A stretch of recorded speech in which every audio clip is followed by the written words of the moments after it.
Non, mais l'élu ne peut que se réjouir lorsque les acteurs de santé, les acteurs médico-sociaux, les acteurs du public et les acteurs du privé sont en train aujourd'hui, grâce à cette initiative, on peut remercier Escale Santé, de communiquer entre eux pour améliorer le sort du patient, on va dire, le sort de l'usager, pour améliorer leurs pratiques professionnelles.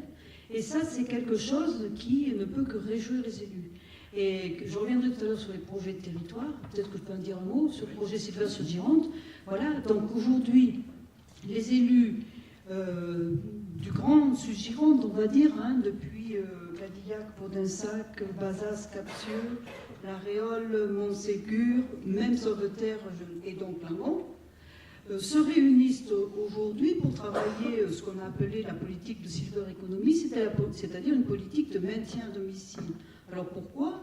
Tout simplement parce qu'à l'horizon de 2030, on aura une augmentation de la population âgée de plus de 60 ans de 30%.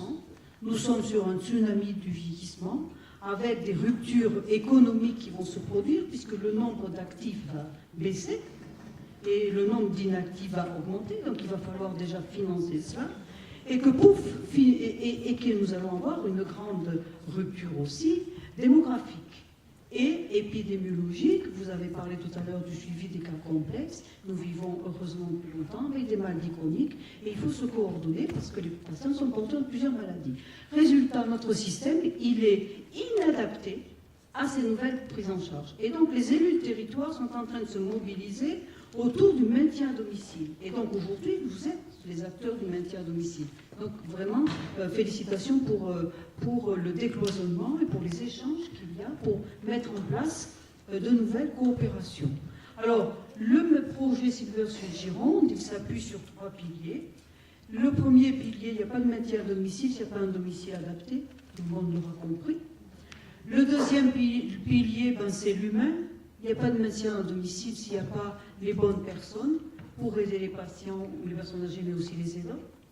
Donc c'est toute la coordination que vous représentez ici. Et le troisième pilier, c'est le pilier des nouvelles technologies. Aujourd'hui, grâce aux nouvelles, et plusieurs fois vous avez nommé ACO, ça en fait partie.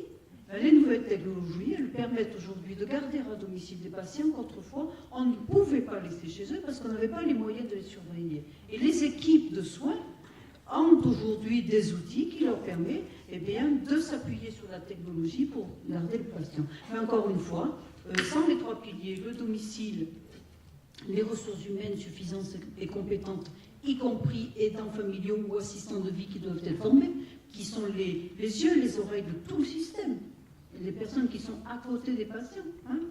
Donc, et les nouvelles technologies, avec ça, on a aujourd'hui sur le territoire repéré 14 initiatives. 14 initiatives sur les 3 piliers, pour une population d'environ 110 000 habitants, qui va aujourd'hui faire que ce territoire devient ce qu'on appelle un territoire Living Lab, c'est-à-dire laboratoire vivant. Et nous espérons accueillir de nouvelles technologies, de nouvelles expérimentations, et grâce à des soirées comme celle-ci, en informer le maximum de soignants, de manière à ce qu'eux intègrent que ces technologies arrivent, qu'ils peuvent en disposer dans le territoire.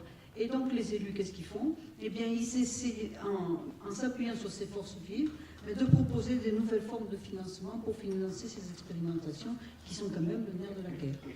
Bon, il y en a besoin.